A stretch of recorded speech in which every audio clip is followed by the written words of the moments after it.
months pregnant, she was attending her first antenatal care in company of a 16-year-old pregnant colleague.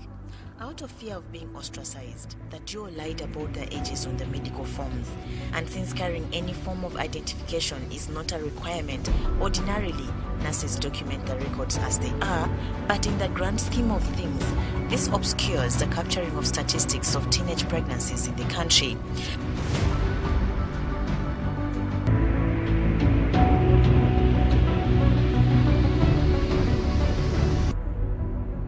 In a national study of adolescent health through survey in Uganda by the Ministry of Health, almost 22% of adolescents reported some form of sexual activity. And for more than a decade, Uganda has had the teenage pregnancy rates of about 25%, which although lower than the sub-Saharan Africa average of 31%, the country is still faced with a crisis of epic proportions.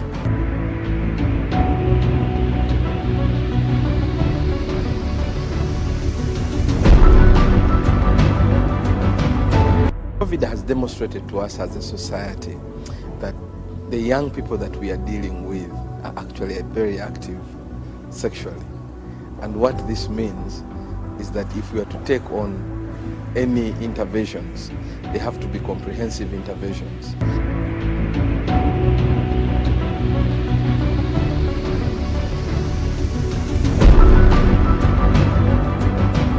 At the national level, I believe that we need a policy to be put in place that provides for, one, sensitization, two, the prevention, and then encouraging them to access all forms of care that they would need. And key in that package would be sexual and reproductive health services.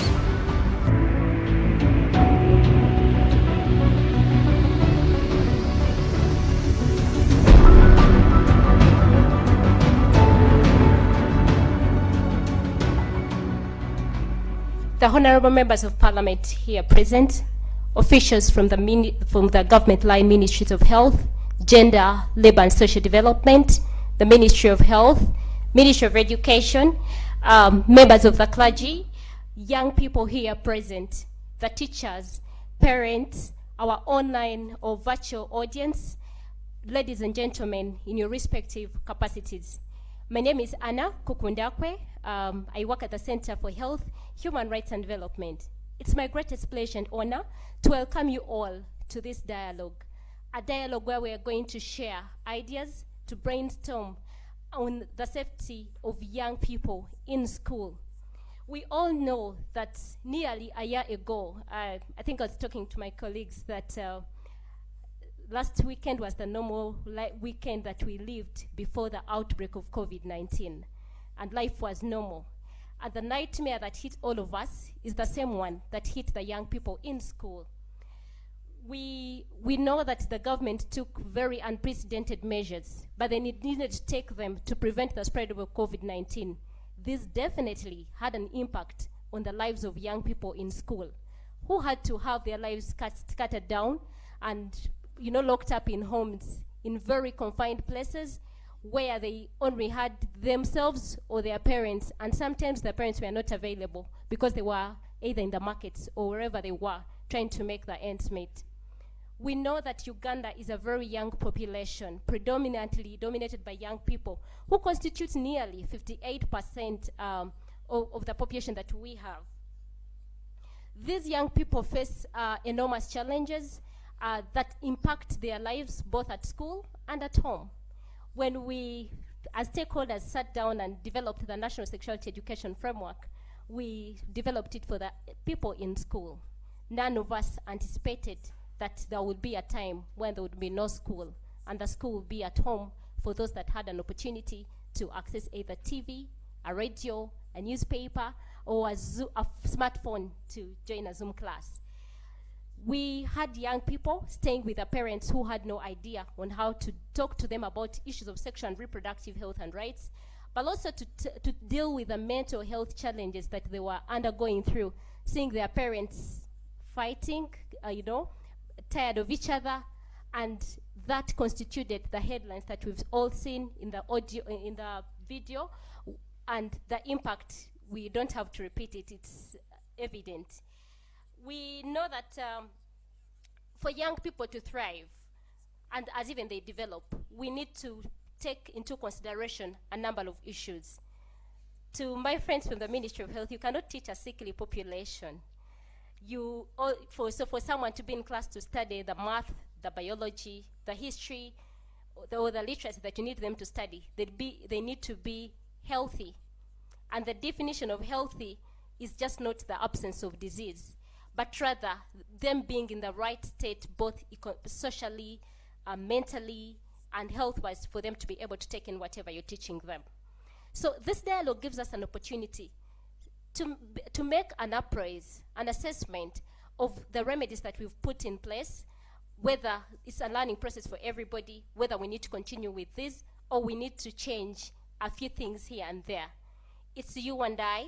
It's the responsibility of you, the parent, in your capacity as a parent, in your capacity as a civil society organization, in your capacity as a religious leader, in your capacity as a cultural leader, but also as a policy maker, to make this contribution that for young people to thrive and live the healthy lives that we want them to live, we need to have a supportive or a favorable legal and policy environment. They need the information about not just about what is happening in the U.S. politics or what happened in history or to Napoleon Bonaparte, but also things that are happening in their daily lives as they grow, as they transform, as they realize that now they have breasts, their voice has either become sharp or it has become deep, or now they have a beard or the absence of a beard. So it's upon this program that we would like to welcome you to share ideas, to brainstorm, but also to have a candid conversation on who is responsible to promote the health and well-being of the young people. Are these young people homogeneous? Definitely not. So that's why we even have the young people in the room, such that we are not speaking on their behalf. We all know that to have progressive laws and policies, these just don't have to be baked in Kampala boardrooms, but they have to be inclusive. We need to have young people at the center of these discussions where they can actually make a contribution on the laws and the policies that are going to impact their lives. They need to be, I am not sure, the president is not here I would have found out, but maybe I'll ask Honorable Bukenya, if the young people were consulted, if they would learn from home, if it was possible for them to learn from home, or if also they were consulted when we talked about reopening of schools on what new change they needed to see. Because we all know that just like all of us, lockdown, everybody has added weight, they blame it on lockdown. For some of these mothers, for some of these young girls, they are reporting to school with baby bumps, but either with babies to breastfeed. So we need to have a very honest conversation on whether we need to continue doing things the way we're doing, but also if we emphasizing the need to have young people at the center of the discussions, at the center of the interventions that we are implementing. Again, on behalf of Center for Health, Human Rights and Development, I would like to take this opportunity to welcome you in your different capacities and wish you great deliberations for this dialogue. Thank you.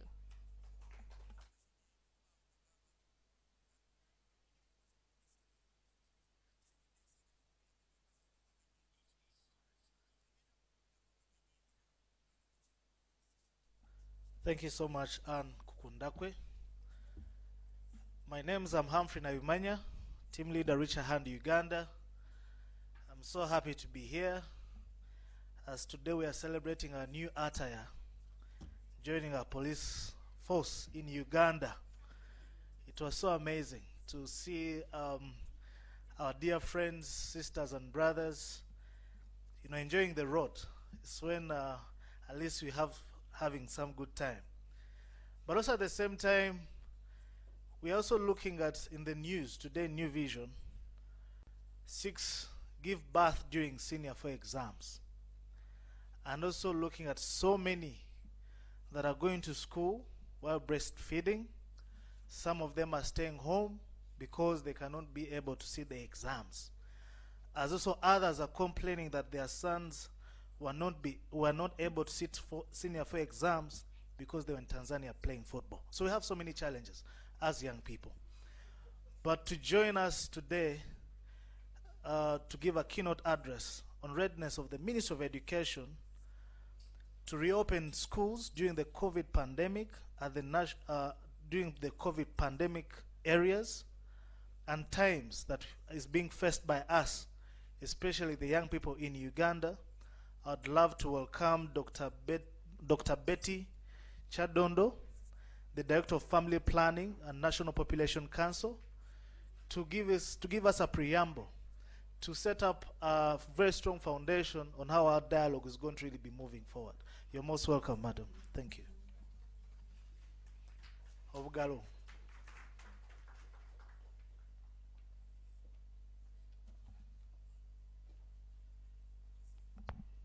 Thank you very much, Humphrey, the moderator, and a young person. I think in this context, I'm also a young person.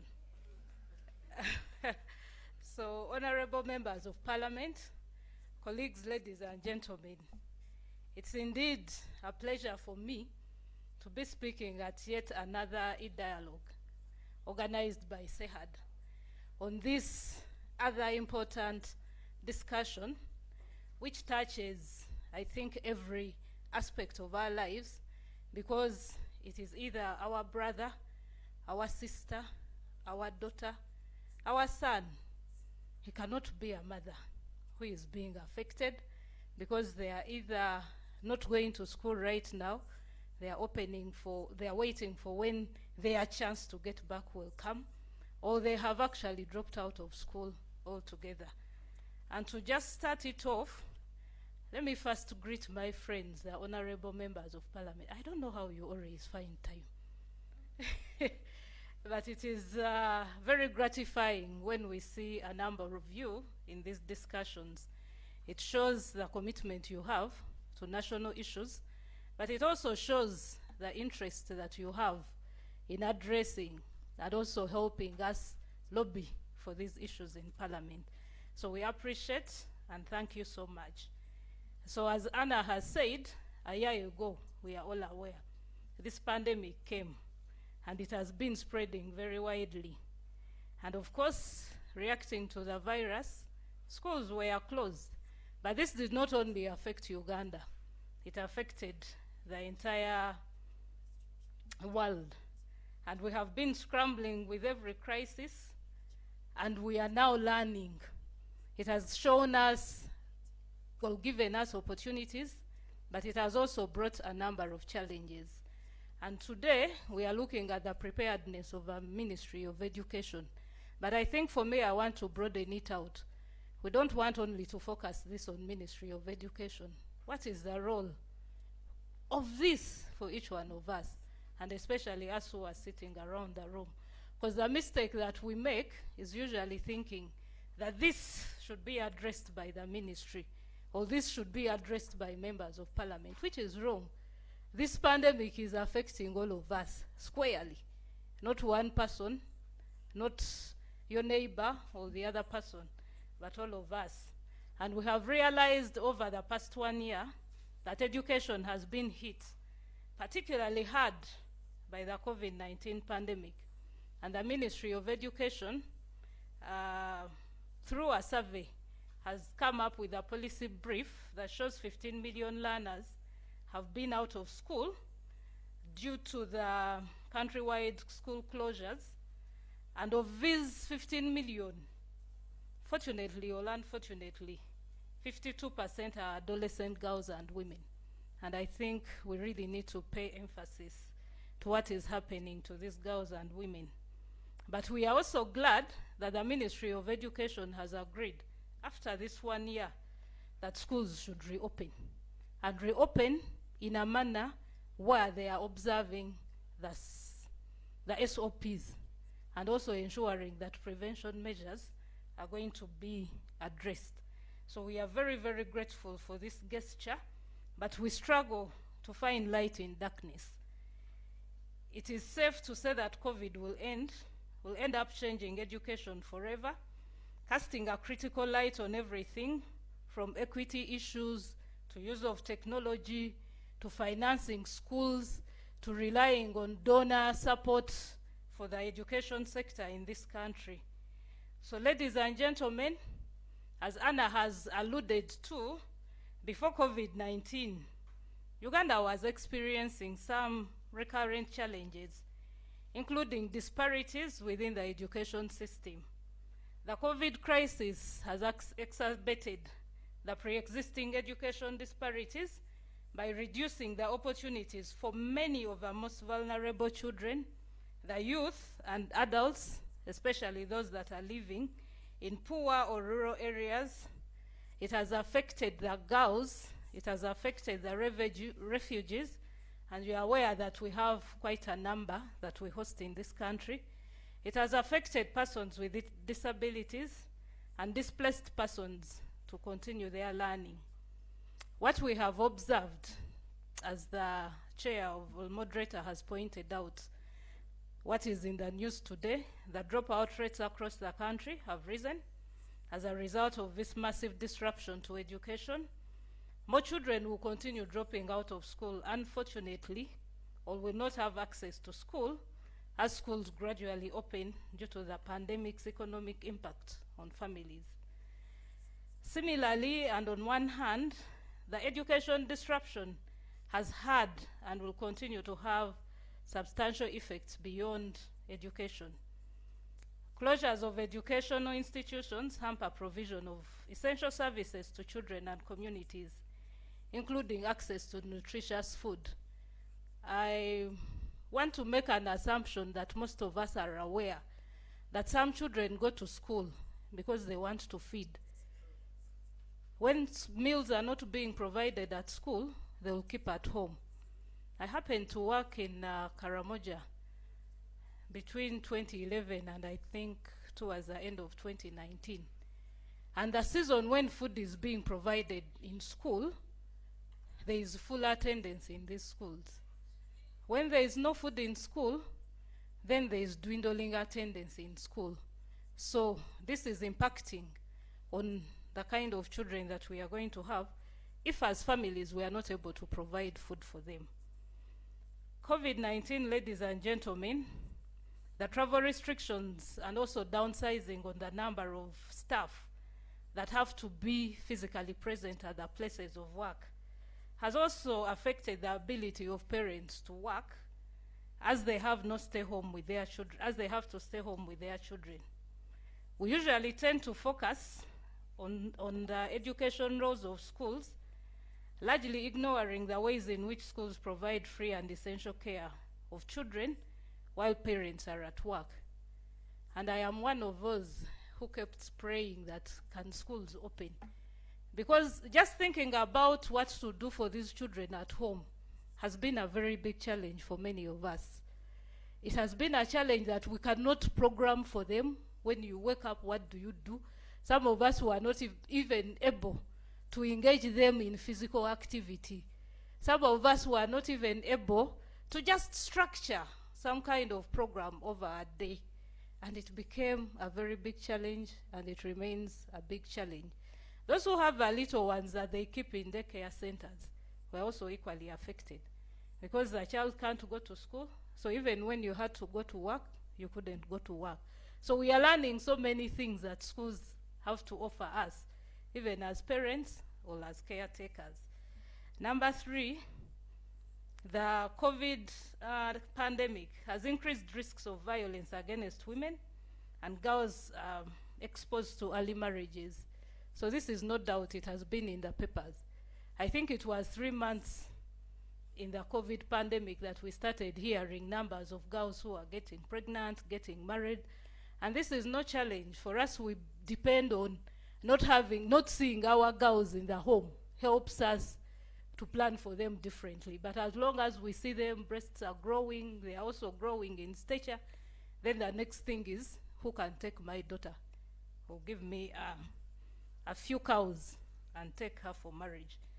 It has also increased the vulnerability to teenage pregnancies, and there is no doubt this has been communicated in all different media.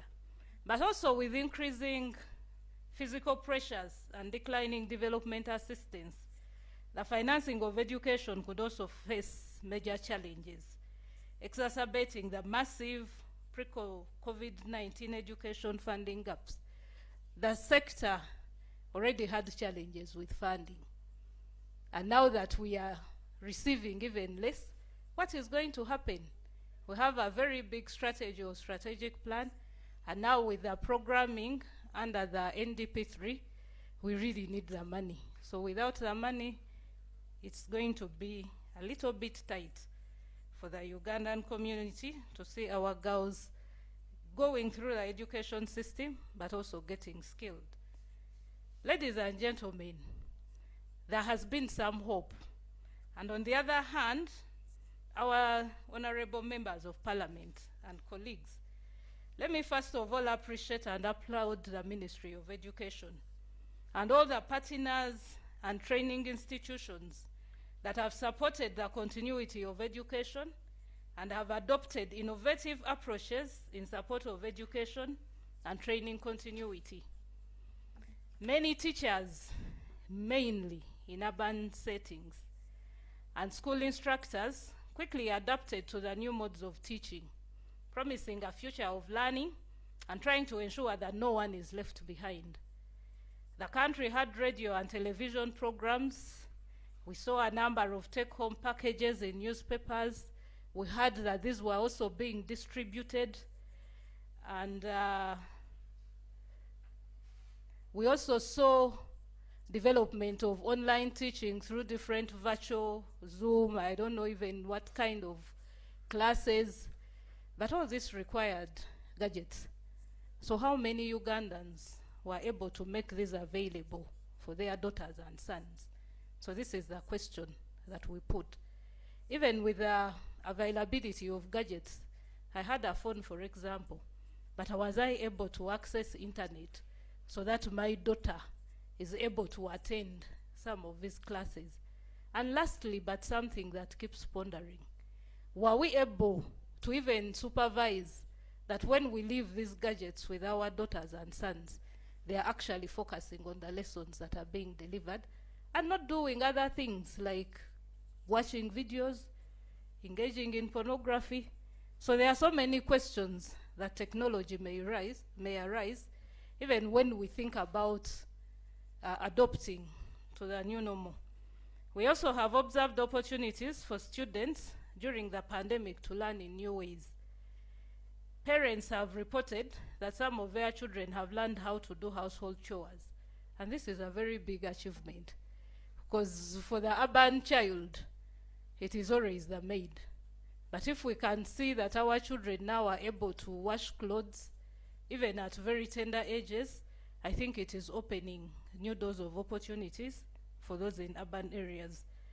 We have also realized, and we have received reports, that children have been spending time learning by playing different games, and also they have spent a lot of time with family.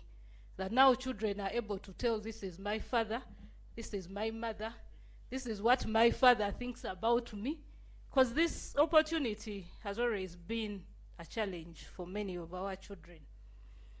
So in addition, some of our students, especially those that have returned to school earlier when schools opened, proved that they are capable of adapting, adjusting, and catching up.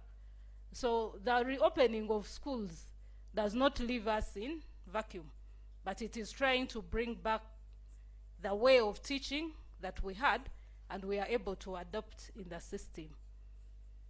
Honorable members of parliament, despite the above opportunities, we also realized a lot of redundancy at home, because some parents are not able to plan and to engage and to take part in any activities with our children. I don't know whether I am one of them, but I was getting tired of seeing these people at home.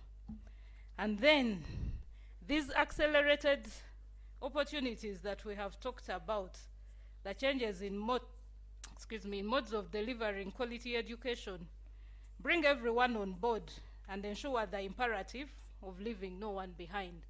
But they leave a very huge challenge for this country. And I don't want to say the challenges for Ministry of Education, the challenges for each and every one of us. If you look at engaging in technology, it is not the Ministry of Education that is going to be in position to provide it. We need the Ministry of Information Technology and Information Guidance. Where have they helped us? How far have they provided internet, even in rural settings? I'm sure some of you who travel up country always experience challenges, even with the phones, that you're not able to pick the connection when you're in certain parts of the country. It is worse because many of us tap the Wi-Fi from these service providers. So these are challenges that we are not only going to leave for Ministry of Health, rather education, apologies, but we think about it broadly and provide solutions during this dialogue. So what has happened with returning to schools, the face-to-face, and what does this mean to our country? As I said at the beginning, Ministry of Education, and Dr. Ismail Mulindwa is here. We appreciate this. And while you considered to fully open, the biggest challenge is we don't know so much about what is happening. We don't know when the pandemic will end. We don't know how much learning has been lost or missed, and how the schools can catch up with their students. There is no reference point on the challenges that the pandemic has created. When it started, we all thought maybe it is going to take a week or two or a month maximum. Even when students were being sent home, those who are in boarding schools, they just carried a few of what was necessary. Most of the things remained at school. And so we do not know when this is going to end. Is it a year or over a year? So we are there, and we keep hearing new variants of the virus breaking out in different parts of the country. But from our perspective, we'll also pray that we maintain the kind of virus that we have had. So the school closures have also fundamentally changed and largely undermined schools for more than a year, but we know this is just the beginning. It will take some years for schools to find the ways to get current students back on track, academically, physically, mentally, and otherwise, given all the different developments that our students have experienced. We also know that teachers could be stressed due to the threat of contracting the virus as they receive our students back to school. But while students, parents, and teachers have also been pushed out of their comfort zones for a year and will seek a return to normalcy, some will also realize that they liked some of the COVID-19 schooling changes, especially the online, working at home. Some have preferred that. Even us who are not in school, by the way, we prefer working at home some of the times, but probably not all the times. So there is need for Ministry of Education to examine the education standards, the curriculum at various levels, and to see which aspects of this curriculum need to be taught for students to learn in the future, and which ones can have less emphasis, and what is teachable online or through other forms of distance learning. I happen to have a daughter who was a third-year university student, so she was a finalist. And oh my God, when they talked about going back, she was so happy because I think it is because the university and some other universities were teaching online, but Makerere said no. And there was even a fear that they would be sued when they start giving lessons and not everyone can get the lessons. So we have all these challenges. So how can we ensure that this system of online teaching can reach each and every one who would benefit? We also have realized that teachers have had major challenges adopting to the new normal. They are overwhelmed with catching up on lost time, and we have had some teachers requesting for help, especially when they were doing online, but also settling back in school. At the same time, teachers are just like the rest of us. They are experiencing this strange new world as mothers, as fathers, as uncles, as aunties, as grandparents. And they are trying to deal with their individual lives and take care of their kids and find new ways to make sure that learning continues. Some of our schools, especially the private schools, first received half of their salary and then they were completely cut off. So when they are going back and they already have, the thoughts about how could this happen, how are they going to handle our children? The teachers are also stressed due to the threat of contracting the virus. And as Anne said, some of our students have changed in height and weight. Some have low concentration spans. Some don't even know how to write, but some are not interested. Some had already engaged in some income-generating activities. So taking them back to school is like an abuse. So we find a challenge with how teachers are going to be able to relate in this kind of circumstances. And what is also very important for us is that pandemic has also highlighted the arbitrary distinction we make between the care and education of very young children, those aged 0 to 5, which we have commonly referred to as the early childhood development. Despite parents having the same need for care and children learning more in the earliest years because the brain is sharp, the brain picks faster, at any one point, public investments in early care and education are miserably insufficient.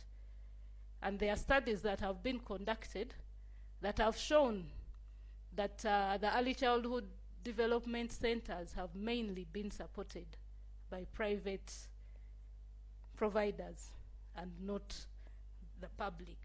So there's a very huge challenge. And for us, from the development perspective, harnessing the demographic dividend requires that early childhood development is a very big investment.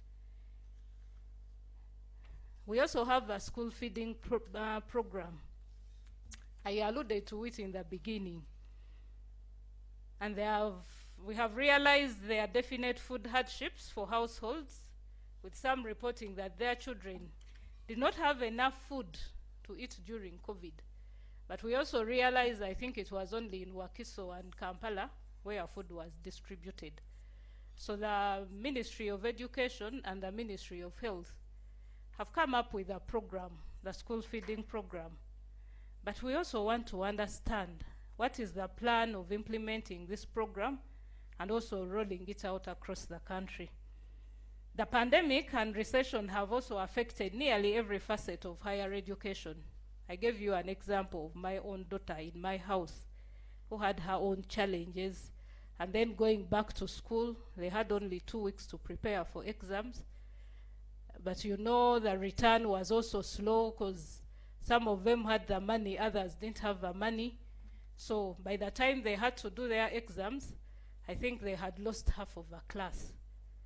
This is a huge, huge challenge.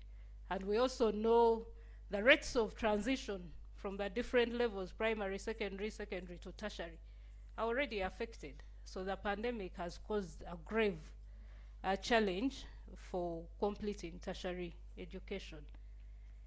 That said, ladies and gentlemen, some of the effects and impacts on overall schooling system, I have highlighted them, but I also want to address some of the strategies or interventions that government should implement to safeguard the health and lives of students, teachers, staff, and communities at school during the pandemic. It is very, very important that all the training institutions, and I'm glad that Ministry of Education has already taken care of this, designates a COVID-19 point of contact. And it would be good that this person comes from within the staff, and preferably someone who has an idea of a virus. We have school nurses, some have doctors, some have all types of people that can be described in that umbrella. So there should be a designate COVID-19 point contact. Then the schools should consider educating staff and families about when children should return to school. Because some of them are returning, but are we sure they are safe? Okay? And then also, actively engage the staff and students who are sick or who have recently had close contact with a person with COVID-19 to stay at home. These are difficult considerations, but they must be put in place. There's also need to develop policies that will encourage those that are sick and those students, especially with the teachers, to keep at home and go through the quarantine as we are being advised by the Ministry of Education. We are glad one of the things that I forgot to include as an opportunity, hand washing has improved. So probably we are going to see less hygiene and sanitation problems in our schools. But are we sure that these are being provided? The hand washing facilities, the soap is available, the sanitizers are available, because that gives us an opportunity that we can reap. Then there's also need to teach and reinforce the consistent and correct use of masks. This is very key, and we cannot live without masks.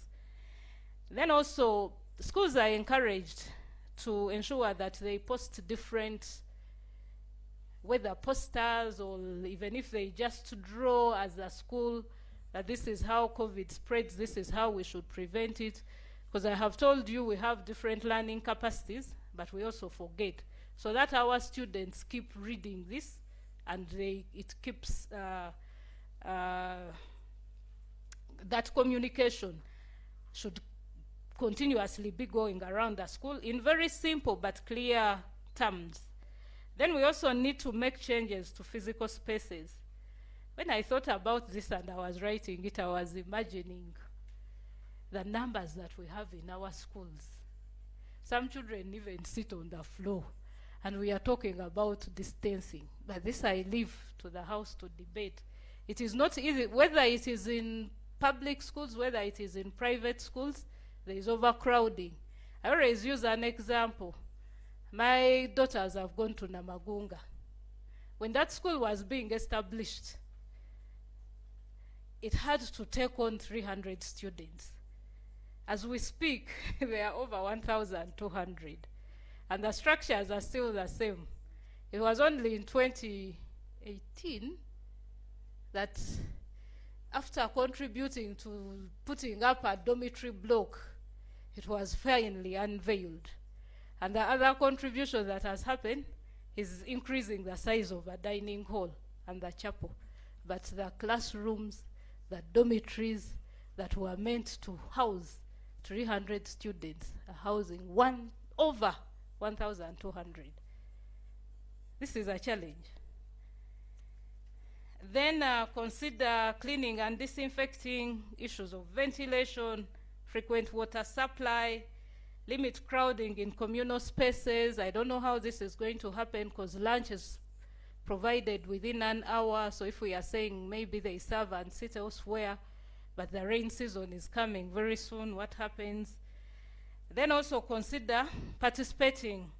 The school should consider participating with local authorities in the broader COVID-19 community response efforts.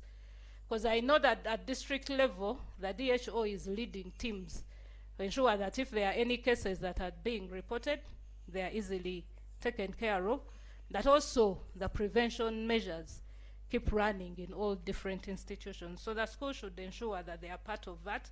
Put communication systems in place to report, even if it is a suspicion that someone could be infected or someone was in contact with someone who was infected. These communication channels should be open, and through the contact person, this should be communicated to the relevant authorities. Then limit gatherings, visitors that are going to school, limit field trips, limit any engagements that make people crowd in one place, support coping and resilience, and I think this is very, very important for us. How are our children coping when they are at school?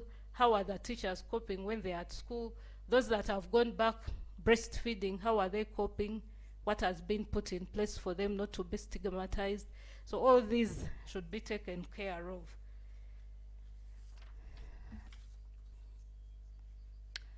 Then lastly, ladies and gentlemen, I just want to briefly comment about the vaccines. I'll be very brief, but I know I don't want to have questions.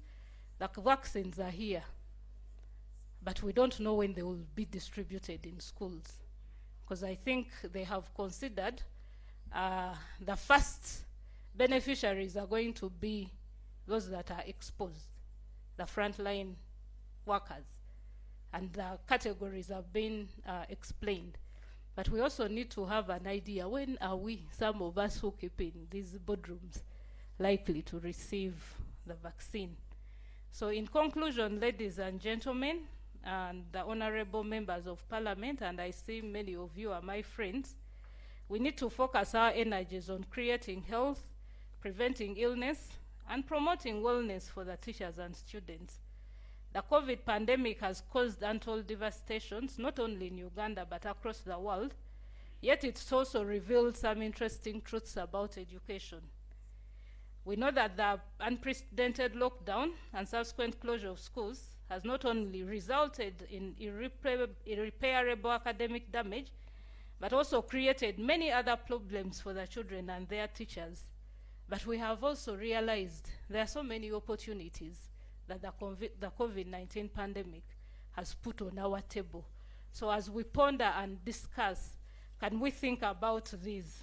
And I'm hoping we are going to use the first rupture in the fabric of schooling to discard the ineffective aspects of education, but fully embracing what will work for Uganda, and be bold enough to look for new solutions, not as Ministry of Education, but as Uganda at large.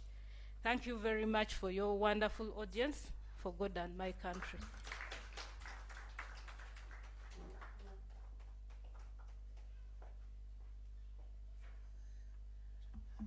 I guess we had a nice breakfast. That wasn't enough. At least we should add on the hand clap. By the conclusion of Dr. Betty Chadondo, who is a very strong champion of SRHR and young people, it also drives to see how the school health policy can come to pass. And looking at all the interventions that we are having, the interventions that she has mentioned is what we really need. COVID came, and the school health policy not only addressing issues on SRHR, but also addresses issues around communicable diseases. And COVID is one of the strong elements. Now we are looking at schools, what kind of guidelines can they follow? And also when you go through our policy, it really kind of addresses some of those issues. As also in her remarks, she said something about young people wanting to go to school, and also parents are a bit tired. Even young people are being tired of home, wanting to go back to where? To school. When they close schools, young people are so excited to spend as much time as possible at their schools, at their homes, but now you find that they're also excited to go back to schools. Before we go into our panel discussion, I read a very interesting blog that came from one of our young people in Uganda called Nicole Musime, who took a lot of time to interact with a lot of students and young people in their communities. And to our education, our members of parliament, our people from the Ministry of Education, our dear friends, one of the most touching story was that she met a young girl who was 12 years old, who was being raped by the stepfather. And she was really so scared to even tell her mother. And as well, she confided in her peers, who are her friends. And you know how peers are, full of myths and misconceptions around issues on SRHR. And her friends advised her to get a hanger and insert it in herself, so that maybe that can be a form to eliminate the child that she was really scared about. As she did that, she bled to death. The neighbors were so much concerned, opened up to the mother. It was very late, and unfortunately she passed on the 21st of July 2020. And there are some of the stories that are not coming out to the media, but our young people really surface with some of these challenges, surface with their colleagues, surface with everything that happens into their communities, and they're able to communicate them in different platforms. So how many young people have gone through such incidences? Some of our parents are so like we might not have time for our children, and those who have time for their children, they have not really opened up to discuss issues that really matter to them. And those are some of the issues that are happening. I would love us to open up this discussion, reflecting on that story written by this young girl, even who happened to be in this room from Hannah Mixed. As we're addressing these issues, where are we seeing our Uganda today? Where are we heading? We're looking at the COVID pandemic that has been given a lot of media attention. But what about giving a lot of media attention some of these issues that have been affecting us for generations, to see on how we can create proper policies, proper infrastructures that can enable our young people make the right choices in life. So with me, would love to welcome our champion, who has really struggled with us for the last 5 years, and also still continuing as our champion in Parliament. And that is Honorable Michael Kenya, the chairperson of the Parliamentary Health Committee, to take up the stand. He has done tremendous work that all of us will really know about. You can feel free.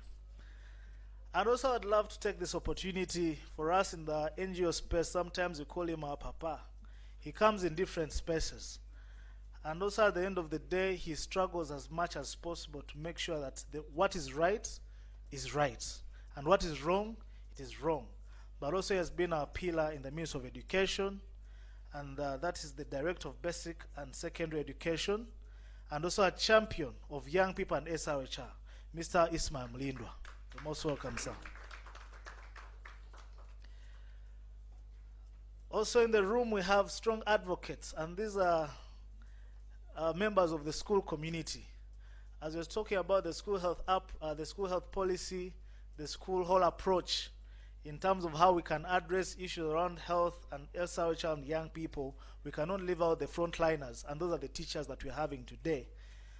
With us representing the teachers is Mr. Yunus Bunya, a deputy head teacher of Kampala Islamic School, Kampala Islamic Secondary School. You're most welcome, sir.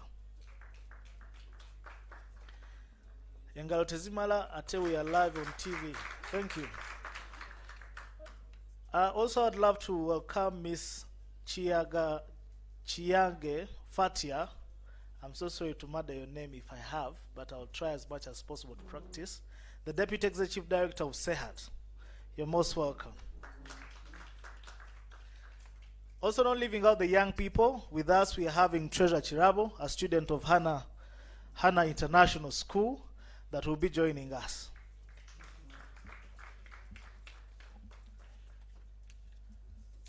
Those who are watching us, those who are with us in the room, those who are on social media, remember to hashtag NHSP now on Twitter. You can follow the discussions, and in case you have any questions we'd love to pass over, I'll be able to read them through. Now, with our panelists here, it's going to be more of an engaging discussion, not that formal. If you have anything you'd love to pass on, please feel free to press on the microphone and we are able to listen to you. And I hope I have my microphone in the audience, because I would love as well to interact with the people in the audience. Also in the news, one of the COVID times, or calling them the COVID times, we have seen in Butaleja, the eastern part of Uganda, over 2,500 teenage girls were impregnated and are potentially going to miss out on school. Over 2,500 girls that are just in one district. We're having 4,062 cases of teenage pregnancies that were collected from the Acholi sub-region, including the data from Amuru and Kitgum. So that is what is really happening. So to Mr. Ismail Mlindwa, our Director for Basic and Secondary Education, what are some of the interventions that the government has established to ensure safety of learners against COVID-19? But not only COVID-19, What interventions have they put in place to accommodate some of those girls that are now coming to schools on a daily basis with some of these challenges? And not only leaving out the boy child, what are those interventions have we put in place to make sure that young people have quality information that is based on how they're going to make informed choices in life during this kind of times?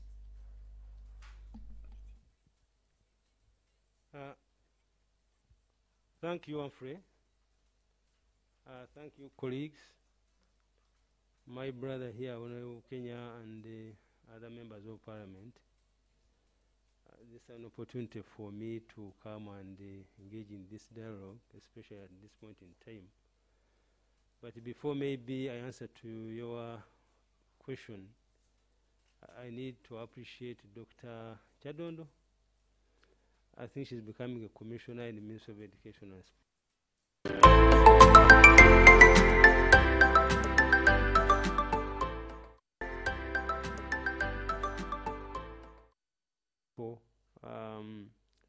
We advised the school then that when these young people are going home, they should go with some kind of a package so that they can be kept busy to concentrate and not think of these other things which derail them from pursuing their future.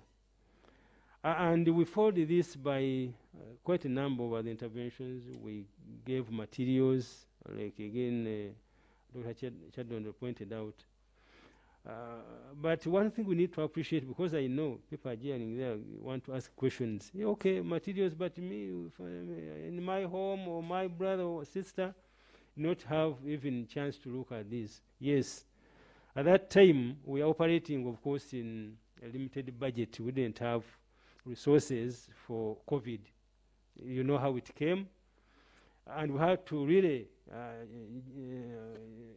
work within the budget that we had to at least do something, and we provide these materials. They were not enough for a fact, and many of you may not have access, because what we printed then was simply 25%. And very few. And we are targeting those young people who had gone to the villages where they could not access a TV, where they could not access a radio. And the cardinal objective in doing this was to make sure that we pull this little girl, the young girl and boy, from those hawks. You know what happens in our villages and homes. And after that, of course, we had radio programs, we had TV programs, and these, of course, were benefiting those who are around here. Those in the villages, in what, really did not benefit much. And that's why you even see those statistics. We appreciate that kind of challenge, but we continued with the time. And what guided the many kind of, what guided us to come up with a strategy that would keep these young people safe, we came up with, of course, guidelines. We came up with the stops, working with our colleagues in the Ministry of Health. These may look like they are not very important, but they are very, very important. In fact, they have helped us to keep these young people in shape. And to go to the interventions, of course, we now had to take very hard decisions. We are between a rock and a hard place and a rock. Because we had to take a decision. Because after all those other interventions I've mentioned and many others which I have not, we had to sit down and take a decision, either to have these children back to school or to wait for some time and leave them at their homes. So finally we had to take a decision and say, no, they should come back where? They should come back home, to school. Because they seemed safer. And Dr. Chadon has already pointed out this one. You remember before COVID, people used to say, no, our people are not safe in schools. It is now the other way around. They are safer in schools than even in their homes. You do not have those big numbers when the schools are in session. So we took a decision and said, okay, let them come back to school, of course, in a phased kind of manner. And why? Because we need to manage the numbers you know, the physical distancing and that kind of thing, as guided by the SOPs. So when the candidates came back, we had an experience, a bit of experience. And this came again with a lot of other things. We in the guidelines, we guided, please have these messages related to these learners. To bring them back, we had to train our teachers, we had to inspect schools.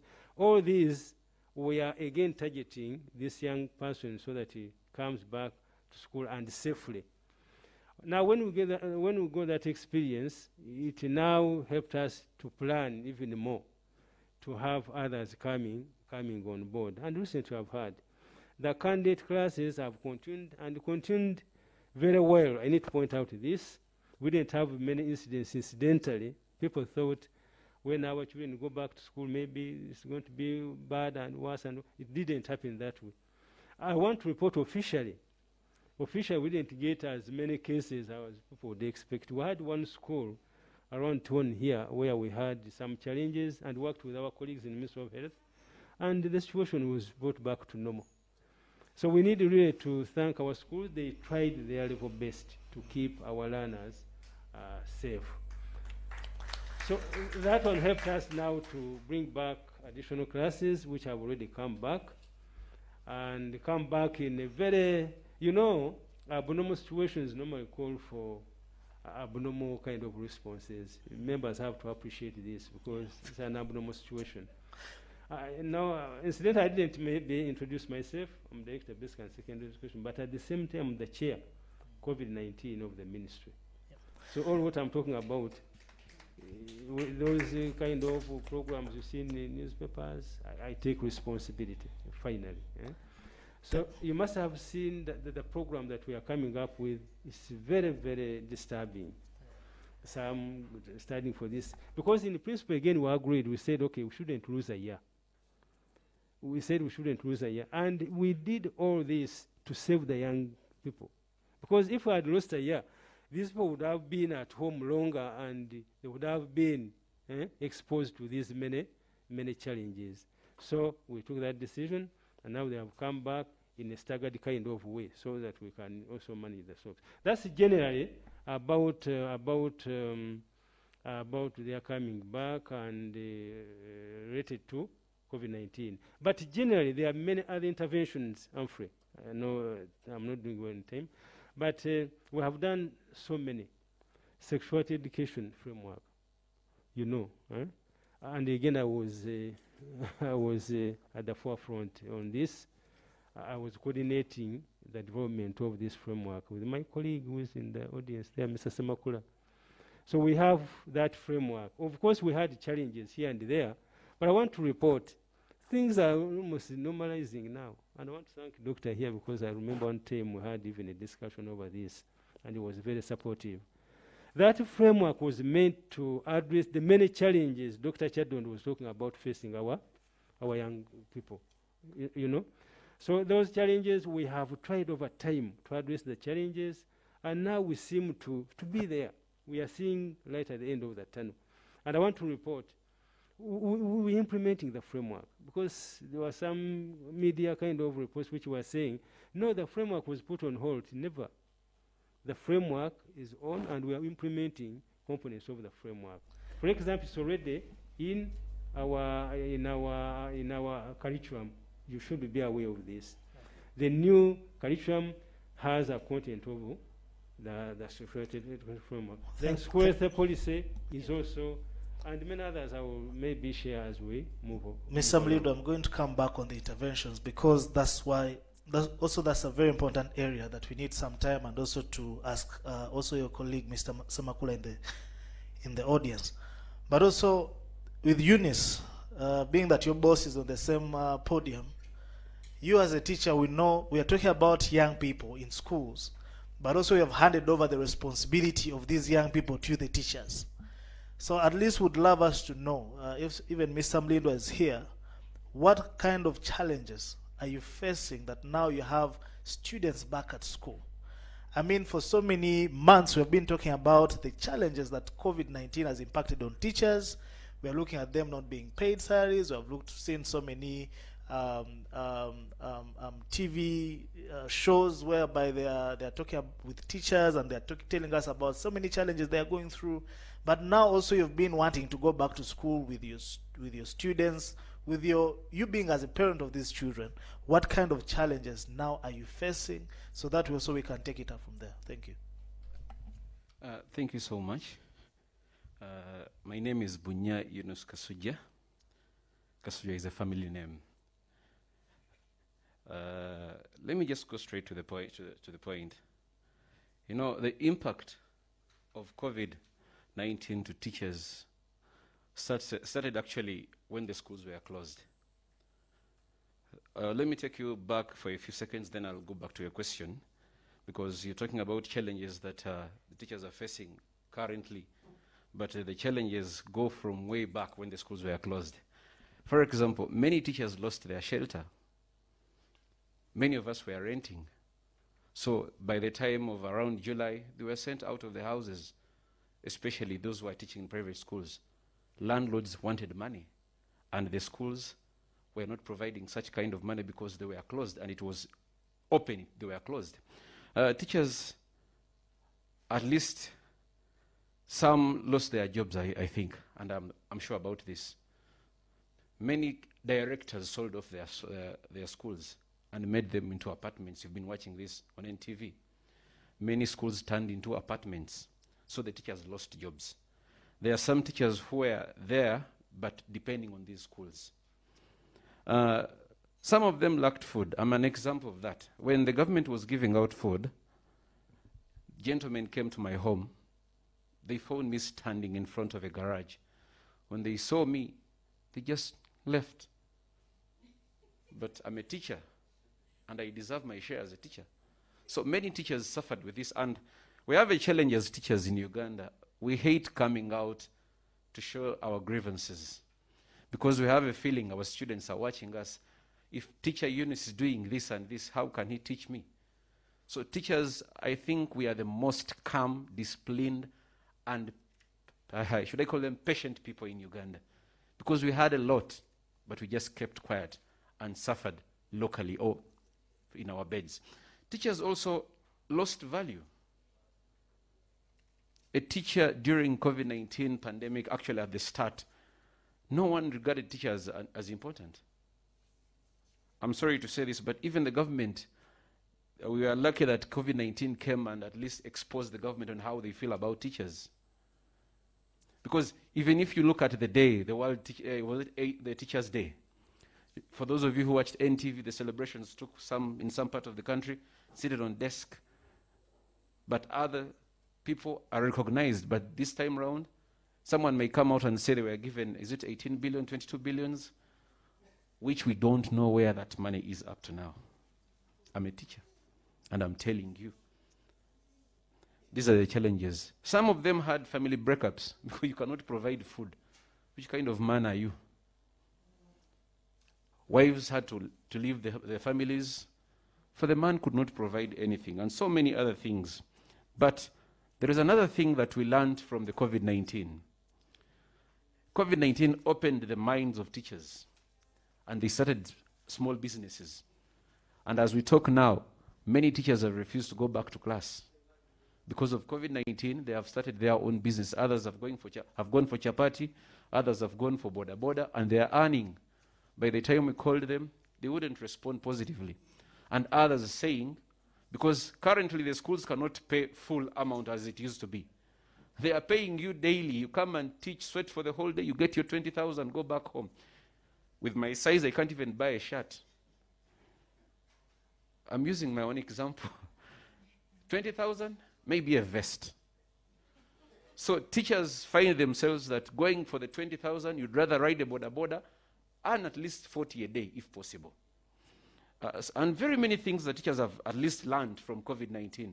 Because now, private school teachers have learned that it is more secure for you to have a contract in schools, which wasn't the earlier case. So teachers out there, I advise you, request your bosses to give you contracts. Because when the schools were closed, at least those who were on contracts like us, however much it was suspended for some time, but at least we know something will come. But if you're not on contract, that is no deal for you. Let me go to your question. I'm sorry for taking you back. We are facing a lot of challenges with the coming back of the students. One, these students almost forgot everything. When the students went back home, personally, I started up WhatsApp groups, and I used to send work. Sometimes I would use that thing you call Zoom, and I would discuss to them.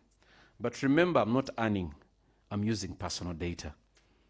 By around May, I'd given up, because we thought it would come back after a month. So we were lucky that Senior 4 came back around November. But trust me, they had almost forgotten everything. One of my students came back, remember they left everything in school, and stood close to his suitcase, and he was looking for it. We moved all over the store, and he said he can't see his suitcase. So we were like, please try the key and open everything. The first suitcase he was standing close to was his. And said, oh my God, if I've forgotten my own suitcase, how about these small wordings in the books? So we have a challenge that students almost forgot everything. Number two, I'm sorry to take this to the parents. The parents have not helped us. Some of our schools are not that big, because there are some schools where you have to pay zero balance before you go back to school. But in our schools, we need to communicate with the parents. The parents wait for the exact opening day. They just send their kids on a border. Tell them, I'll send the money. But remember, you have a lineup of teachers. You need to buy food. You need to pay the security. You need these materials that are the SOPs. Sanitizer has to be bought. We are lucky that we have water, but even water, we need electricity to pump the water, temperature guns. It's not even 10,000. These things by then were expensive by the time of opening schools when Senior 4s and Senior 6s were coming. And so many things. So you find parents who do not communicate, send their kids, and that is becoming a challenge. We don't have money. Parents, however much you're saying they are not working, but we have also not been working. There is no way you can convince a teacher to stand in front of 80 students and teach. Then after you say thank you, they will never accept. They have been home for almost a year. Actually, as I talk now, many teachers have not yet even come back to teach, because the school cannot afford all of them. They call one by one. For example, when the Senior 2s come, they may call up a few, but not all of them. So teachers, in this case, I would say they were forgotten. Then the other challenge, she talked about them, that these girls have grown. Indeed, they have. I had my Senior 2 girl, Senior 3. By the time we closed, she was small. But when I went to school last week on Monday, when she had just reported, I wouldn't believe that she was the one. She's tall, big, fat. We're almost the same size. So parents out there, all they do, since the businesses are working normal, wake up in the morning, go to work. They leave the girls and boys to eat everything. So in the end, they are competing with their deputy head teacher. So many students or many kids out there are not even coming back to school. That is a challenge. One of our bright students are not coming back. Why? When I asked him, because I took time to go to TradeLink in town and asked the boy, why aren't you coming? Because Senior 5s are already in school. He said, I am studying to get money. I am already getting money without graduating. I'm actually earning more than you. So why should I come back? Then I was like, what if this building collapses? Do you have papers that will make you qualify for another job elsewhere? He said, I'll think about that, but for now, I'm earning. Thank you so much. I know Mr. Mlindwa is burning, and some of the questions I'd love to pose to you before I go to Honorable, for you to think about. Are teachers forgotten? That's one. Secondly, we know that Honorable Kenya has been working, Mr. Mlindwa has been working. As parents, have we left our students just go empty-handed without any support to school, and also left a lot of role for the teachers to really play? Also another thing, like whatever that is reflected on, maybe just in 1 minute, Mr. Mlindwa, I would love you to just reflect on that. Thank you, Alfred. Teachers are not forgotten. Otherwise, we open the schools, and the mere fact that we opened the schools, we wanted the teachers to be there. So we have not forgotten. And I want to take this opportunity, I think we're in camera. My brother Yunus may not be aware, I don't know why. You know, government came out in a bid to support these teachers. And His Excellency the President, in fact, offered a 20 billion kind of refund. Did you receive some? No, I'm explaining. Oh, okay. I'm explaining. He said he doesn't know where it is. Yes. Now, when that money came, it was meant for teachers in private schools. Because our teachers in the government continue the earning without even working. It can even raise some audit queries.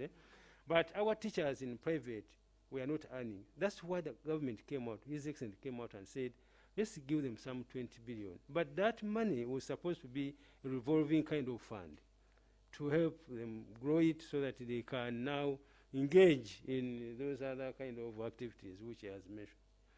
Now, it came at a time when our teachers in private schools were not that organized like we have teachers in government schools. Okay, it is our responsibility again as the government organized them. So COVID now came as an opportunity for us to get them organized.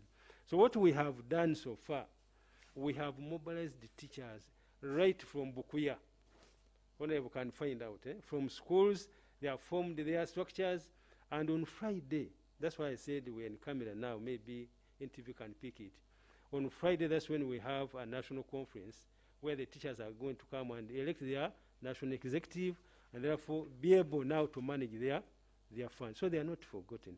But to add another point, among the interventions I wanted to share, the ministry came up with guidelines on teenage pregnancy and re-entry.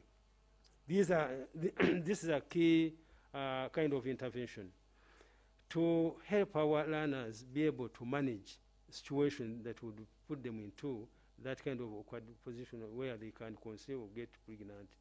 But two, to give some kind of an opening for them to be able to come back to school. Because some of them are innocent, by the way. They get pregnant against their what? Their will. So we had to provide, make sure that if one by accident got pregnant, should be given a chance to come back. So we have those guidelines, and that's why you hear. And we came out stronger to say, even if one is pregnant, should be given a chance to come back and do, should be given a chance to register and come back to sit for our exams.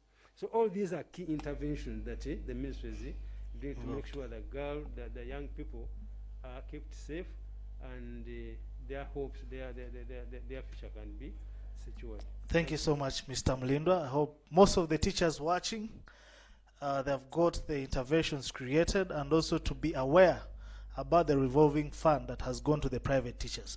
Now, to Honorable Kenya, there are a number of policies that also we have been watching you on TV ever since COVID started, that also the government has really been involved in, and especially the committee that you head.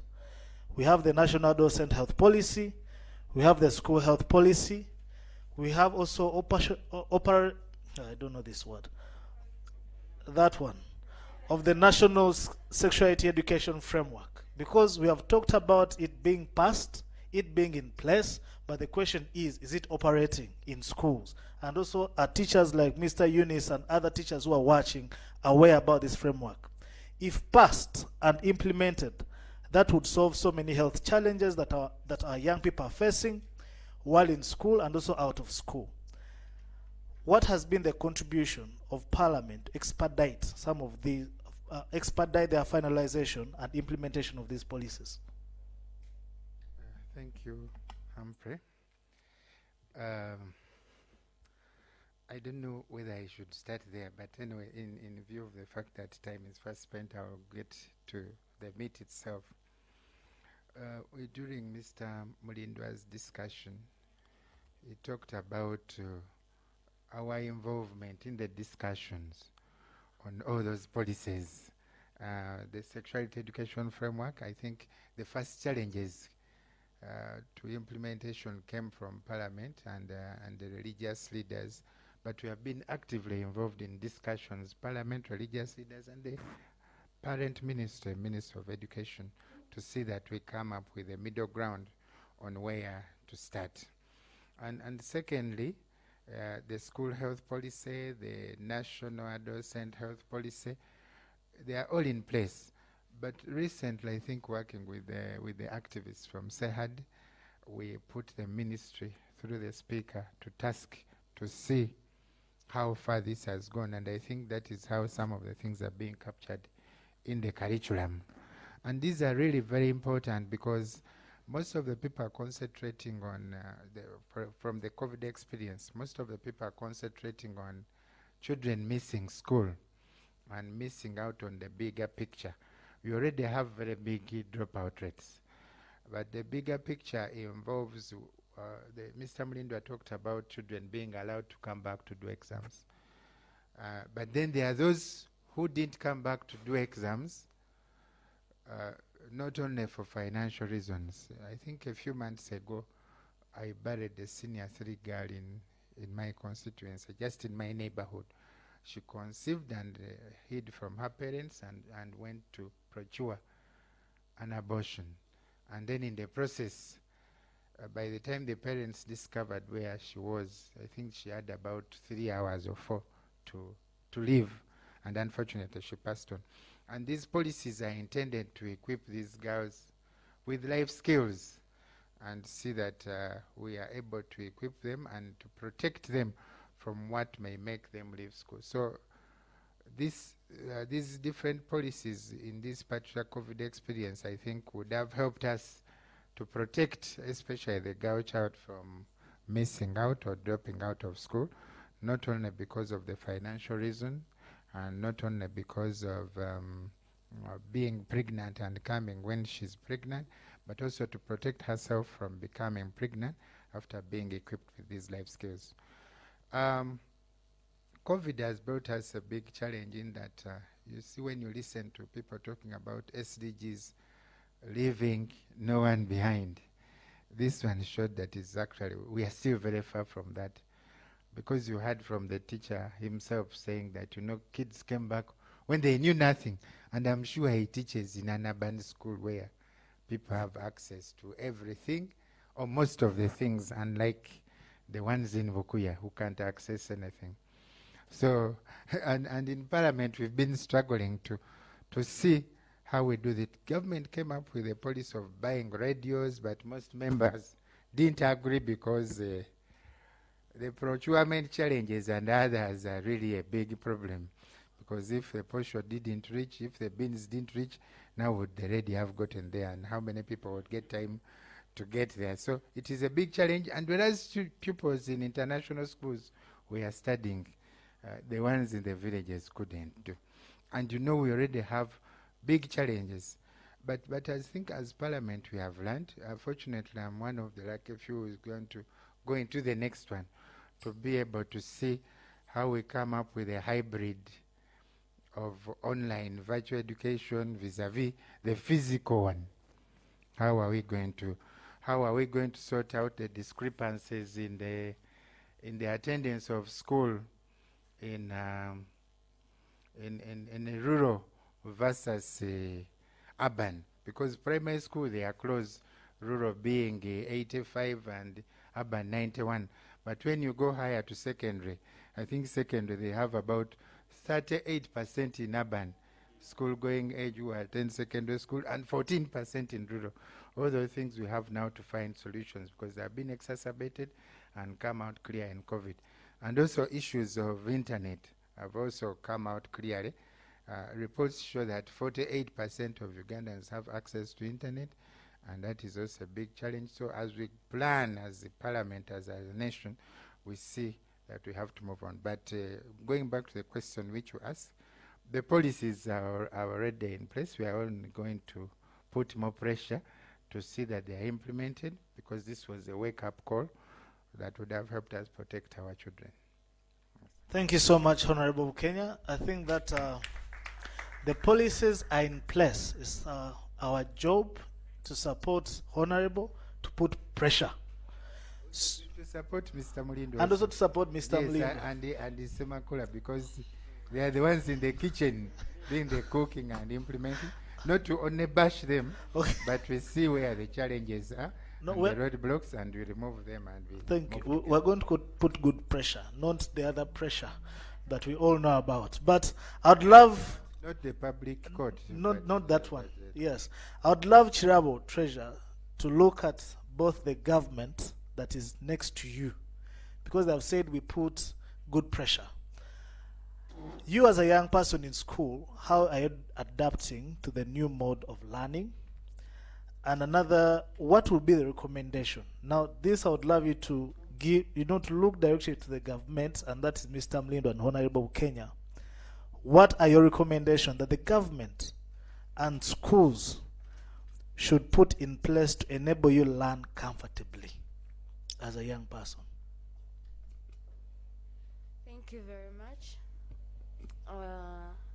According to the young people, according to what they've been going through during the COVID-19, let me first talk about the experiences during the COVID-19. According to my observation, many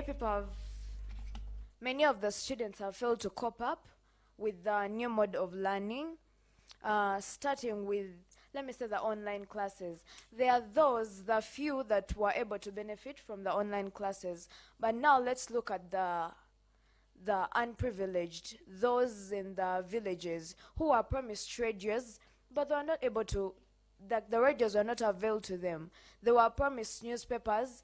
Let me say they received the newspapers, but rather could even have forgotten how to spell a word, you get, or how to read.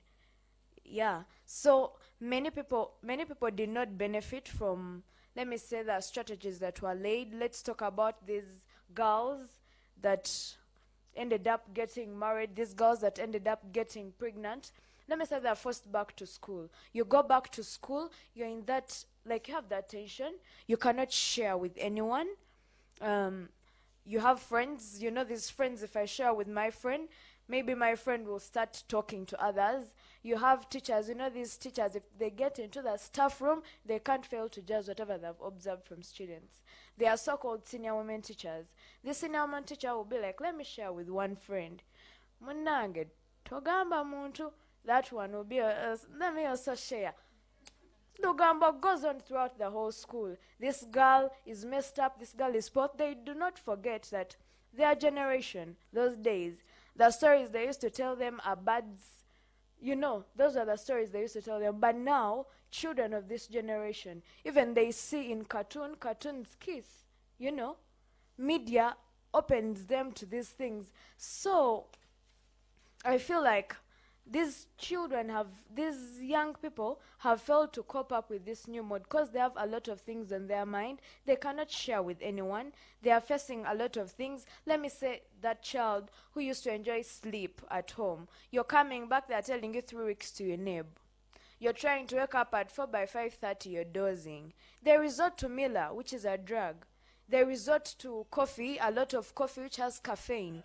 It can lead to restlessness, it can lead to nervousness, it can lead to a lot of things. So even aware of they are trying to fight whatever is happening, they are leading to other things that will affect them and that will distort them, and they are failing to adopt to this mode. They are trying hard to help themselves to fight, but these things are failing because those 7 months, or rather a year, it was a very long time, and they have less time to fight whatever they have been going through. Let me talk about the pressure in school. There is a lot of pressure in school. You're a candidate, you have to read. You had not covered a lot. The teachers want to cover. The teachers want to teach you during the morning prep, night prep. They want you to read. For God's sake, when will a student read? Yeah.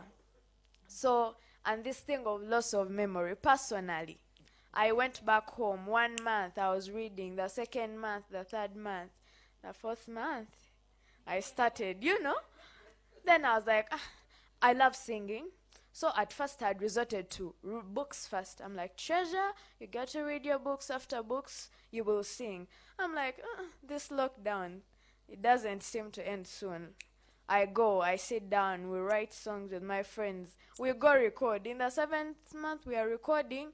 They are opening schools, you get.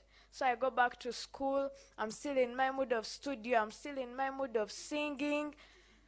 The teachers are like, you have UNEB. They're teaching you during the night prep, morning prep. You got to read, you know. So you be there. You're reading, cause the song backfires. You're like, oh my God. You know. Yeah. So we are going through a lot of things. Personally, that's what I face. Like, I be there, I'm trying to read, then my song comes. I'm like, Treasure, you're running mad. You get? Yeah. So there are a lot of things we are facing. Now, recommendations. I have this thing of teacher-student relation. There are some teachers who think if they are so tough in school, they get respect. But you need to be friendly to these students, you know. A student has to get that good relation, and the student has to be able to share with you, you know, like, teacher, I messed up, I really don't know what to do. Should I abort, or should I do this? Or teacher, I lost my virginity. It keeps on tormenting me. I don't feel good about it, you know. Then there is peer-peer relation. There should be this counseling of students. If someone has been able to open up to you, a friend, why should you keep on talking about that person? Yeah, we should talk to some of these students. Let me talk about the students. They think if you tell, let me say, I Treasure, Nicole has told me her secret. If I go to other people, I'll be like, you people, Nicole. Nicole don't know as fact. Some people think if you talk about something like that, they think they win favor in front of other people, you know? They think you're the one with the most news. Those things ain't good. The government or the schools should organize how to talk to these people. Then there is positive approaches to manage this student behavior. We know there are very many students in the community. Yeah. So there are those with bad behaviors. There should be a way of managing them, counseling them, instead of just beating them up or resolving to other things that may torment them or discourage them from performing well. Then mindful lessons. Those are lessons whereby a teacher could come, and a teacher is not literally teaching, but speaking to the students, encouraging them to push harder, something like that. Then teacher training. I appreciate the government, the Ministry of Education, tried to train these teachers, but there are teachers whereby it's so sad that those teachers, in a way, they come to class, all they aim at is teaching, but they don't aim at the students. You get, like, the students' reaction or the aid of the students. All they come is they want to teach. These teachers should, that runs back to the point of teacher-student relationship. Then the last point, tea and talk sessions, something like that, you know. Those sessions whereby you go, teachers, then students, then you all sit, you're taking tea together. Or let me say in the rural areas, they can decide this is a season of mangoes, let the teachers and students all sit together. You know, it promotes the relationship. Thank you so much. Thank you so much, Treasure. Those recommendations are wow, and also this shows you the gap the young people have really spent into the COVID times and how they really feel that things should be really different. If you're talking about the new norm, then things should be really different. You're going to all allow me that I'll bring Mr. Mlindwa and Honorable at the end of this discussion, because we need some recommendations that are going to come from the audience that are going to top up on Chirabo's recommendation to the government, that what should be done, to the CSOs, what should be done. Now to Mrs. Fatia, as you hear Chirabo speak, I know there are so many things that are running into your mind at the moment. Also asking yourself, what have these young people been up to? As you're asking yourself that question, also ask yourself, what have you been up to? You as a parent, you as a teacher, abatukube ennaku ya COVID nga temwagala tusomesa bulungi mu class, and bring that attitude to the student because you don't have enough money, you're not being paid enough, and you decide to harass our young people in school mentally. So what are those interventions that would love us, especially on the CSO, on the government, that we should really bring on board as a new norm? But also on the other hand is that it's been almost a year that schools were closed by the government to minimize the spread of COVID-19. What has been the assessment of the civil society organization towards the government's intervention towards the issues of young people in school? Once you hear Treasurer speak, I'm even thinking of revisiting Mr. Mlindwa to look at the sexuality education framework. Can we change a few things? Because now there are new things that have evolved. You get it? So what are your thoughts around that? Thank you so much, Humphrey, and thank you so much to the panelists.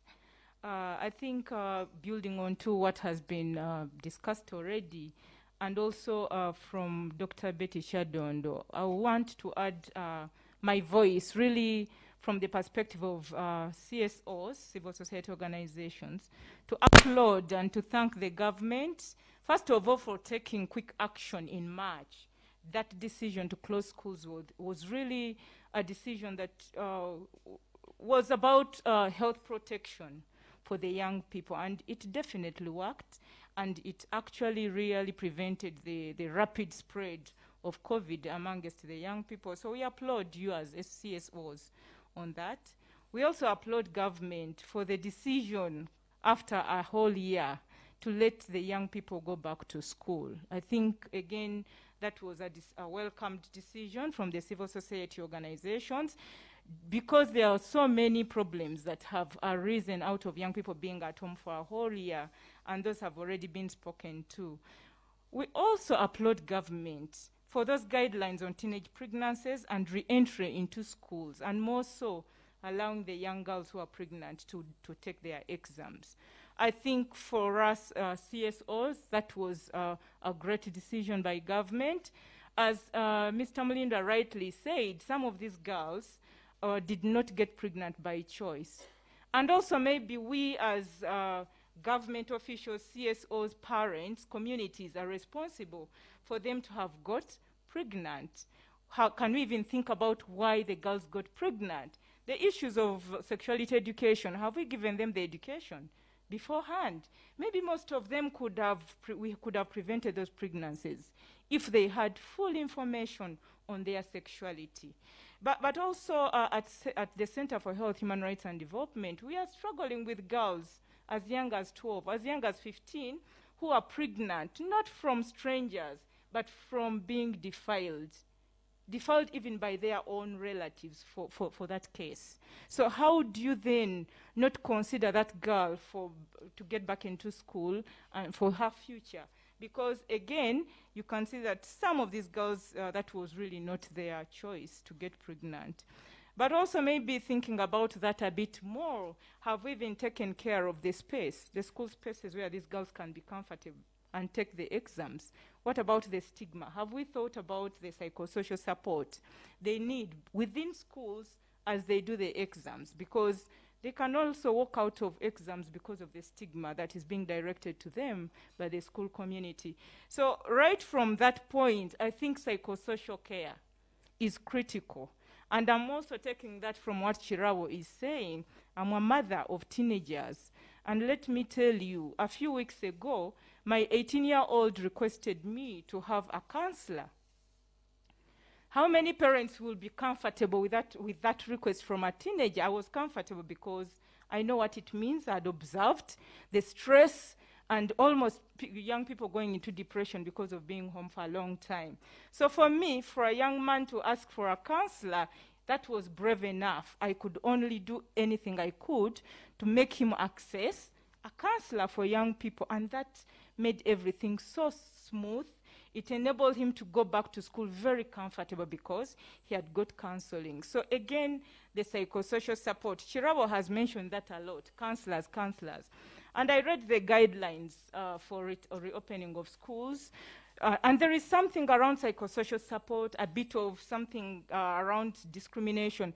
But maybe the Ministry of Education and of Health could come out very strongly and work with the schools to ensure that there are psychosocial support services for school communities, the students, but also, I mean, look at a student who has lost a year. They thought by now they would have finished their A-level. They are now still back into A level. They thought they would have finished university. They are now still back in university. What does that mean? They are struggling. A few days ago, a parent called me to say, please help me speak to the young man. Although he liked school a lot, he now detests school. I had to speak to this young man. She told me that he had got friends around. They had made some little money from chapati, so he felt that's enough to make his future. These young people need psychosocial support. The teachers, as Yunus shared here, they need that support too. They have gone through a lot of emotional and social issues for which they also need that support. So for me, the request is the ministries to also consider that.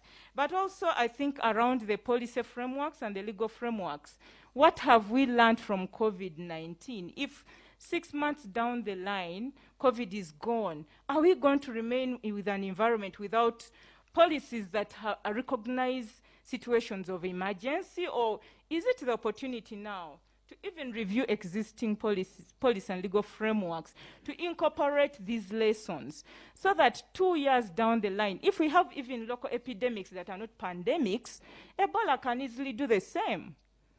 Cholera can do the same. We've seen measles hit schools.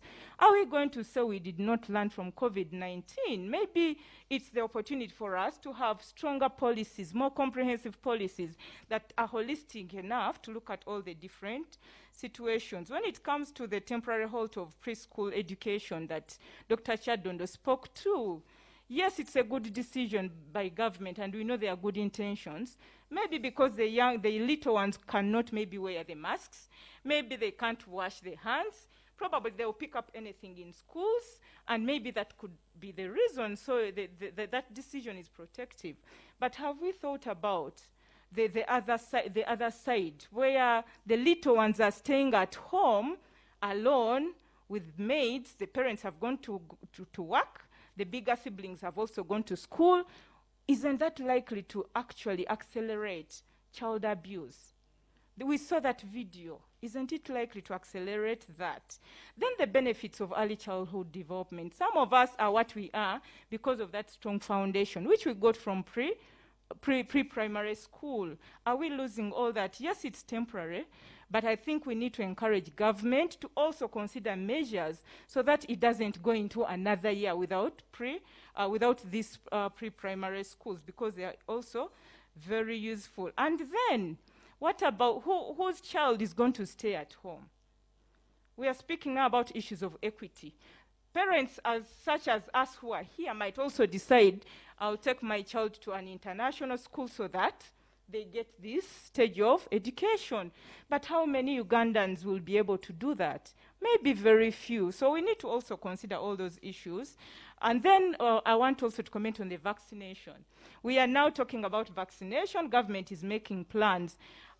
The teacher said the teachers were not essential. They were not seen to be priority. Can they be a priority for vaccination, along with support staff in the schools? Because if the teachers are vaccinated and the support staff are not, the risk is still there. So again, via the vaccination plans, let the teachers be shown that they are a priority for government. We've already had. And clearly we also saw with the food distribution that they were not an essential community to get benefit from the food. For me, I think those are essential. We are all here because of teachers. So if it comes to such programs and they are behind, then we probably do not know where we came from, all of us. So I think for me, with teachers, we all need to advocate for them. Then the teacher is clapping. Can we help the teacher? Yes, Dr. Chadondo spoke to all of us. We need to work together. I don't know whether we still have a ministry for disaster preparedness in this country, or it was scraped off. We hear Ministry of Health, we hear Ministry of Education, we hear Parliament. Do we have, maybe Mr. Mulindwa will help us. Do we still have that ministry? Does it still get a budget? Has it learned from this experience of COVID-19? It was Minister of without portfolio, I think. No, there was a Ministry of Disaster Preparedness in this country. So maybe the officials from government will even tell us. I think special needs education. I saw in the guidelines that government, the guidelines were allowing schools for special needs education to open as long as they can comply with the SOPs. But really, these schools, we all know they are struggling. We all see on TV that we all go there, some people of goodwill go there to donate this and that. Are we saying these schools can afford? Can't we even come out boldly as government and say, for these schools with special needs children, we are going to actually make sure that we provide the items that are required for SOPs. So I think for me, yes, we have the guidelines, we have read them, but I think there are those considerations that are very, very important. Then also in our COVID-19 journey and reopening of schools, this is where for me, and us as CSOs, we expected to see the East African community, the African Union, really that learning across Africa taking place, because that's why we are in these communities. Have we as a country learned from what the East African community, the members of the East African community are doing? Is there a country amongst us that has succeeded with the reopening of schools? Can we take some lessons? Can we not be proud? What about the rest of Africa? Have some countries succeeded? What can we take as Uganda to make sure that we also, we don't have to reinvent the wheel. We don't have to be proud. If a country in Africa has succeeded, why don't we take those lessons and bring them back here? So again, finally, I think for me as civil society organizations, we are available to support the government, more so to operationalize the policy and legal frameworks. They are there. Uganda is known for having great policies and legal frameworks. Those countries come here, they take them, they adapt them, they implement. The challenge with us is we don't implement. We CSOs are available to work with you, government, and make sure that we implement the policies, but we request you to kind of revisit them and ensure that the lessons from COVID-19 are incorporated for the well-being and health of the young people. Thank you so much. Thank you so much, Fatia. Very good recommendation to the government. Before I come to the audience, I'd love to, a few questions that also came in, Fatia, that mentioned. Vic is asking, what is the government's responsibility to integrate young people with disabilities, especially those in schools and communities, to adhere to some of these guidelines and also to understand the issues around COVID-19, because so they feel that is something that is being left out in whatever recommendation that they are giving out. Also, James Tumsime, who is our Reach a Hand Country Director, is asking the same question, that are there guidelines that have been put for CSOs, such as Reach a Hand and other organizations, that have proper interventions in schools so that they can try as much as possible to help people like Treasure, Nicole in schools to understand issues around reproductive health? Because 2 years from now, you might face an issue of language barrier, whereby adults cannot communicate very well with the young people. And also that is some of the interventions that different CSOs that are having. So what are those measures that have been put by the government to let the CSOs as well support it much further into our interventions that we are doing? I would love to cross over to Reverend Rukundo. Thank God that also you're putting up your hand. As Church of Uganda and also the head of Children and Youth Affairs at the Church of Uganda, these young people were let out of school and they were handed over to the parents and the church. What did church do? Why are teachers complaining that now students have come back, we are not even understanding them, many are pregnant, many are what? And yet media gave a lot of space to churches to really communicate some of these issues and also support our young people at home.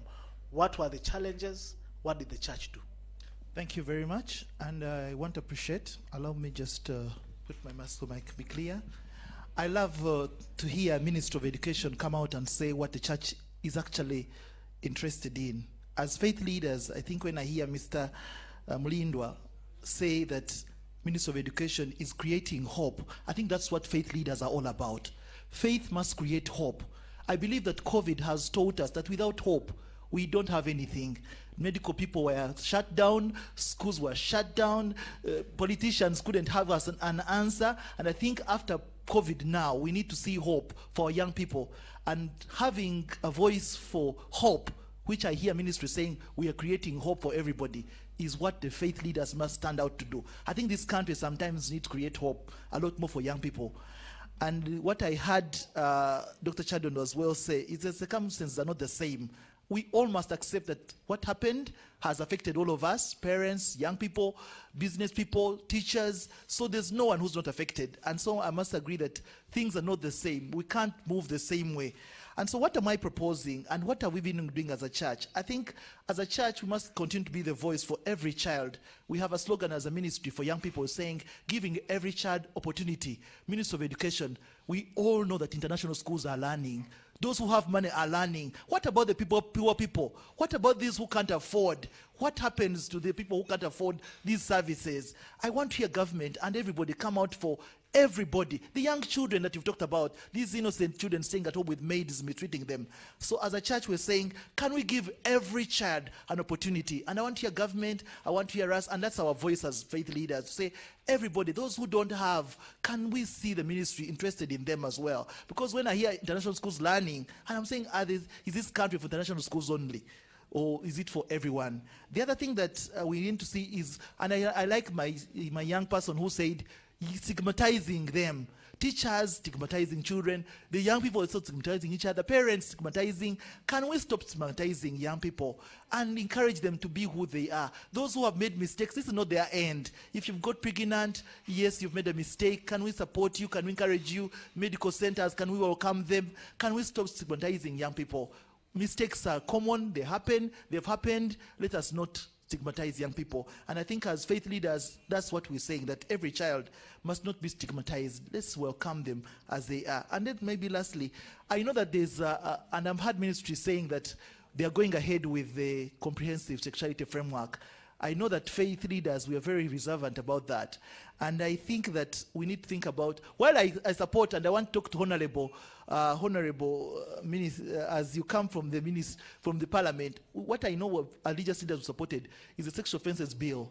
I would like to see more of people who are actually involved in abusing our young people being punished, more than us saying young people. Because this information that we're giving to young people should actually go to their parents. So when I hear sexuality bill, I want to ask where the parents' role. Because I know the parents are the ones who have left out their responsibility in this whole thing. So as we come out to say, educate young people about the things they need to know, help young parents as well. Can this bill talk about parents and the role of adults in encouraging young people to actually do what they're supposed to do? If a child leaves home and just loiters around, a young person is not at school and is now in the villages doing things, is earning money and doing everything, what do we do? And I think that's why we need as church to think about where these platforms that we used to have as young people in churches, meeting together, praying together, singing, spending our time. And I like the word that Mr. Mlindwa used, keeping young people busy, in shape, keeping them engaged, so that they are not thinking about things that will lead them away from their goals. And I think that's what, as a church, we need to advocate for more. We are doing that, but can we see ministry? Can we see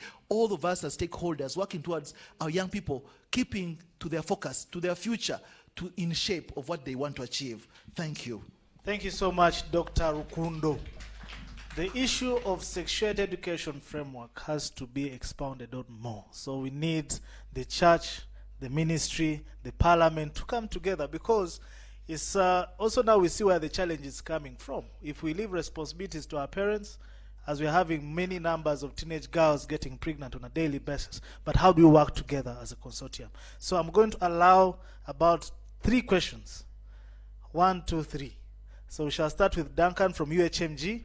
Let's be brief because we have little time, and I would love to give more time to Mr. Mlindwa and Honorable Kenya to respond to our recommendations. Yes. Thank you so much, and thank you to the panelists for the great deliberations. My question is really around, Dr. Kenya mentioned that the policies are around, but people in this room know that one of the policies that we've been pushing for or requesting for is the National School Health Policy. And we all know that schools definitely got closed based on a health challenge, and we are reopening amidst the challenge as well. So how possible is it for the CSO and other people in this room to support the Ministry of Education and Ministry of Health in getting the National School Health Policy, approved, so we start implementation at that level? Where I'm asking that is that just last week I was in Budadiri and I spoke to this young girl, and about 15 years old, and she's on family planning. She's using one of the methods, I won't mention which one. And in my mind, I was asking myself, if, for example, anything happened to this young girl, what would be the role of government in terms of holding maybe the health providers? What will the health provider be protected? What's the position of government on age of access and consent, for example, for sexual and reproductive health services? And we know, and also information, we know that it should be age appropriate, but how do we protect the health provider? How do we protect the young girls who are falling into these traps from all sorts of places? Dr. Rukundo is talking about, giving this information to the parents and not to the children, but we've heard from the young people that the parents are not at home. The Zoom classes are being conducted with maids. So we know these situations that are happening. So at what point are we going to come out as government to say, you know what, enough is enough?